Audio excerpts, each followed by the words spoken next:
When our brains receive stimuli, they do their job by first sorting all of the stimuli that come our way, then looking for patterns, and finally constructing categories and the concepts in order to make a sense of the input based on our previous experience. Wow,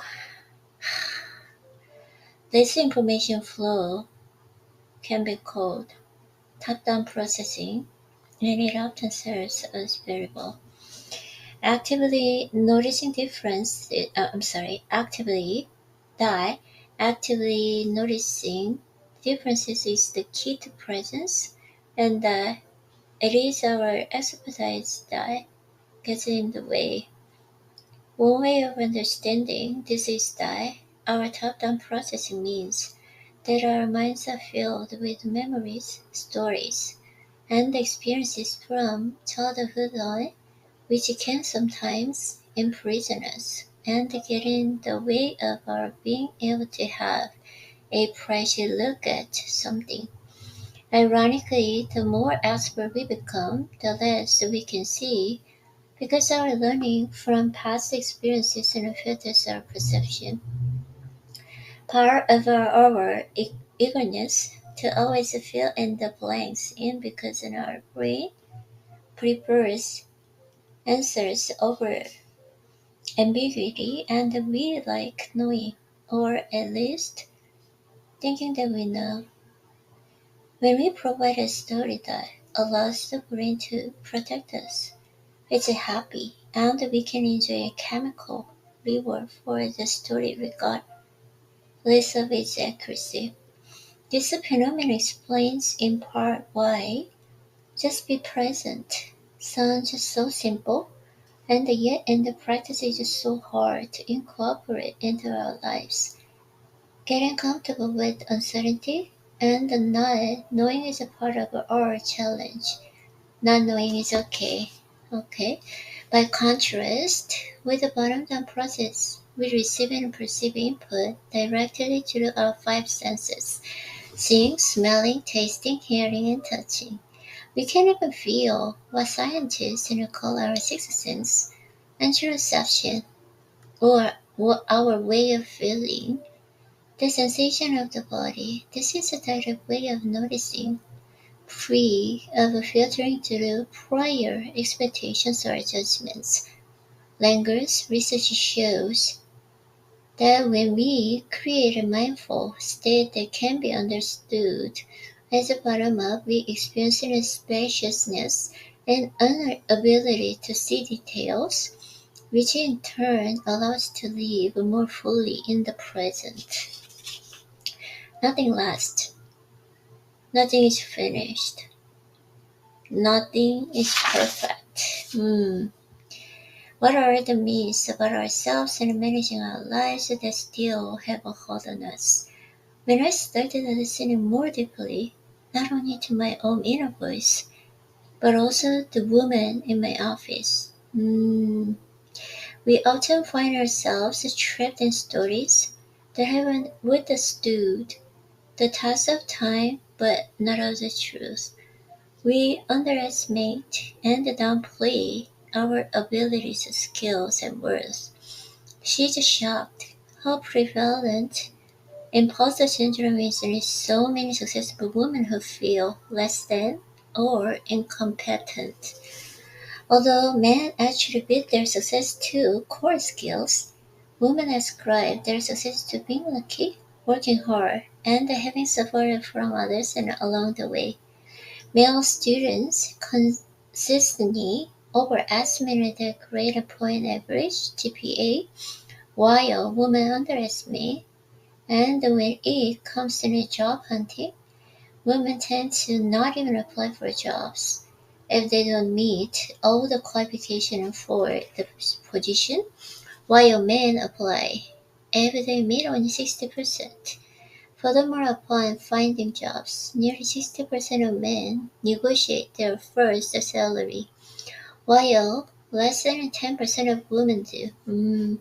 Regardless of our age, professional status, or educational background, Many of us continue to view our own power and the world in the world as less than.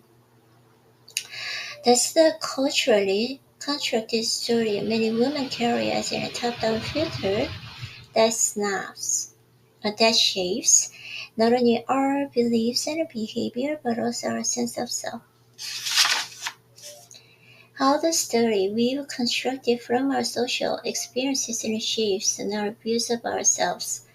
I asked the woman whom I interviewed, regardless of age, don't be afraid to shed your mask.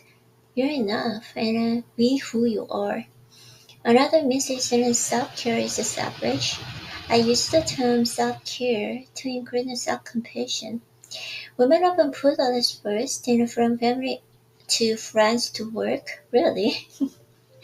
I don't think this is a recent phenomenon or situation. I don't know. And I believe that not to do so is selfish, self-centered, and self-important. But societal and cultural expectations as well as expectations from family, friends, and those we impose on ourselves and account for this. For me, I can do it all. It's a healthy one, and the one I have struggled with the most. It haunts me daily. Think about a time in your life when you thought you would enjoy more time. Once we move away from these destructive, not productive, but Papa missed these inaccurate stories, we can begin to stop feeling less than when our days and weeks don't feel balanced. How could it be balanced? After all, life is messy. The takeaway: expect and accept the madness. Our days are shaped by planned commitments and plus and unexpected. The facts change, but the mythical parade of daily demands and expectations from ourselves and others persists. There is one simple answer or fix, and systematic social change is also critical in addressing these messages and myths. However, cultivating our capacity to be present, to see as clearly as we can, means moving one step further away from the magnetic force of these myths and one step closer to more well-being. Okay, you can do this. Hmm. Being present. Okay. When you're breathing in, sense the in-breath. Okay. Select something you do daily. Let it fill up with your entire awareness. Be fully present for it. Thank you email. Send a one thank you email to someone who made your life a little bit better. Okay, digital break. Go offline, perhaps in replacing your phone. Okay, in a drawer or making your screen dark for just a few seconds and repeat when you can. Observe. Pick something ordinary that you wouldn't usually spend time looking at and observe it deeply. Perhaps an apple, a leaf, a piece of poetry. Notice everything you can about it. As Yubi once said, you can observe a lot by just watching. Okay. Just a few seconds of presence, one breath can make a huge difference in our relationships and in our larger lives. Breathing in mindfully brings the mind back home to the body in just 2 or 3 seconds. It's a quick way to begin to release whatever mental activity has a hold on you. You can feel free within a few seconds. Say, don't say yet. Be patient and be kind. Research shows that women have a higher stress levels than men, which may challenge our physiological and psychological well-being. Take a quick pause right now to consider Which of these two statements best describes how you feel about stress? A. Stress is harmful and should be reduced and managed or avoided. Or B. Stress is helpful and should be embraced, utilized, and welcomed. If you select the first statement, it's just in a case by case. You are not alone. Less than 10 years ago, many psychologists and doctors and scientists crusaded against stress. As you might guess, high levels of stress correlated with a 43% greater risk of dying. Oh, what you might be surprised to learn, however, and what caught Bengalin's attention was the finding that the increased risk applied only to people who believed that stress was also harming their health. Those who reported high stress levels but didn't view their stress as harmful were not more likely to die, and in fact, they had the lowest risk of death in the study, even lower than those who reported experiencing low stress. How amazing and surprising is that? Okay. A meaningful life isn't a stressful life. Raising children, managing as parents, covering college tuition, working hard to heal our planet are meeting demanding work deadlines and can bring high levels of stress. But this doesn't automatically mean bad stress. It may just be an absence of a full life. So stress may actually be good for you. The key is not to get rid of stress, but to change how we relate to it. McGonigal and McGonigal, Mac, McGonigal explains it in this way. Okay, explain it this way. When I think our life should be less stressful, feeling stress can be seen as a sign that you are inadequate. If you're strong enough, smart enough, or good enough, then you wouldn't be stressed. Stress becomes a sign of a personal failure rather than the evidence that you're a human. Not surprisingly, we are all likely to feel overwhelmed and hopeless when we are in the mindset. This underscores why our relation to stress is so important. Sometimes experiences are so threatening that they activate our fight, flee, freeze, and even faint response. What psychologist and Carol Dweck, author of Mindset, call that a threat reaction, as in feeling anxious, fearful, uncertain, like I cannot do this. Staying in a threat state for a long period of time can negatively impact on our health, even though the initial stressor itself was not harmful. However, there are situations where a threat response is appropriate. Situations involving domestic or intimate partner violence create chronic toxic stress and therefore activate threat responses in the individuals experiencing it.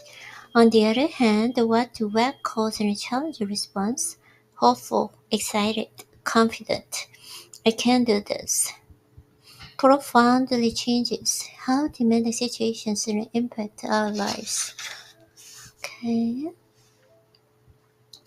Women with children struggle to adapt their careers to the demands of childbearing and are often viewed differently from their male counterparts because they don't fit the mold of the leaders, primarily men, who have preceded them. We are often expected to show our unwavering devotion and allegiance to both work and our children, and are held accountable in ways that men are not. Both have a quick smile, gentle spirit, and a clear mind that draws you in from the first moment you meet them. Okay, this book I'm not that interested into that. I don't know how come. Okay, the word meditation is catch all terms in the first many ways. we can train the mind. Just as sports and exercise represent a wide range of different athletic activities, with each type providing its own unique benefits. Although certain mindfulness meditation practices, such as breathing exercises, are associated with relaxation or calm state, meditation is active mental training, and many mindfulness in practice can leave us feeling invigorated. Studies comparing mindfulness practices to relaxation training show that they have a different effect, so meditation is not necessarily a relaxing activity in and of itself, although it can be. Okay, empathy, compassion. I don't know what's about that. A default or joy comparison. Oh, I don't want to do this. Comparison is inherent in our social interactions, whether persons or online. Another aspect of social brains is that we want to belong to a group and we want to be treated as well as others in the group. That's wired in our brains. Perhaps the next time you find yourself comparing and getting frustrated with yourself for comparing.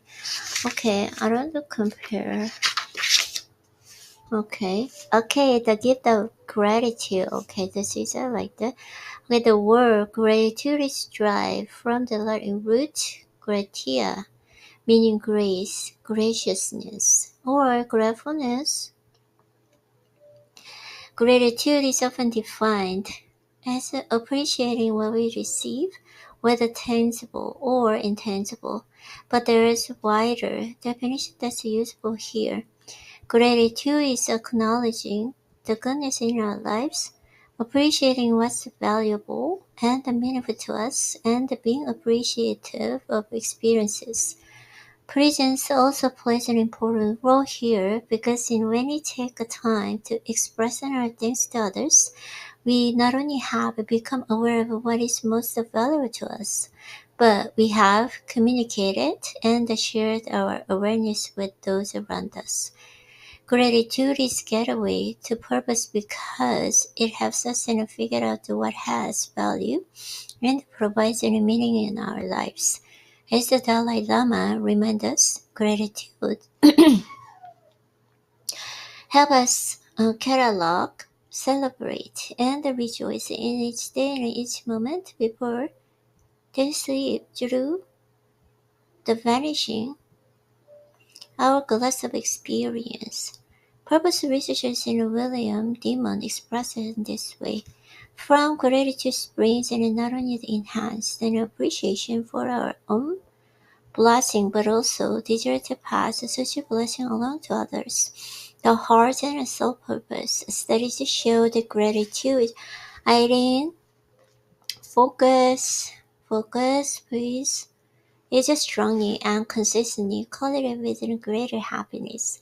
It helps us feel more positive emotions, release a good experience, improve our health, cope with adversity, and build strong relationships.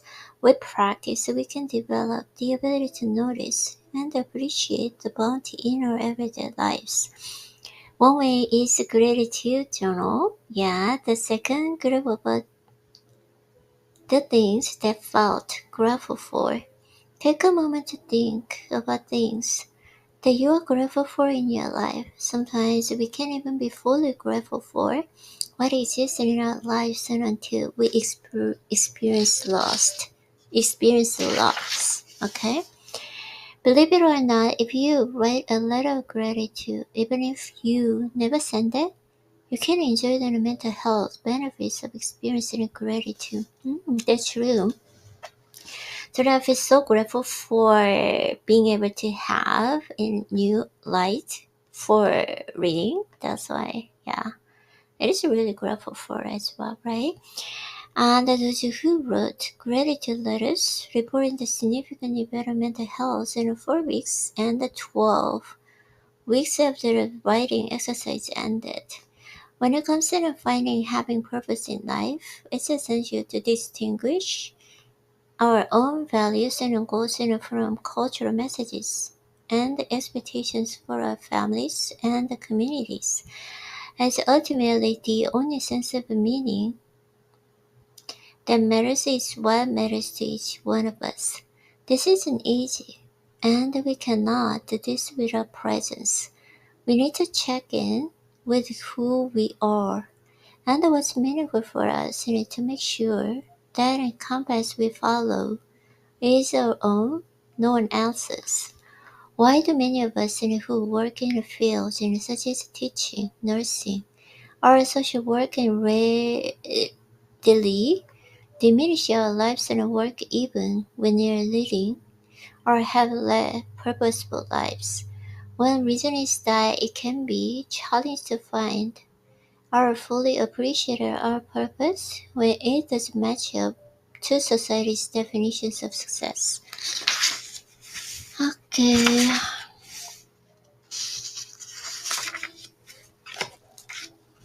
I cannot concentrate reading. I don't know why. My mind wandering right now. My mind has been wandering. So I don't think this book is not that impressive anymore. That's what I think. Okay. Don't ever make decisions based on fear. Make decisions based on hope and the possibility. Okay, I don't want to read this one today anymore.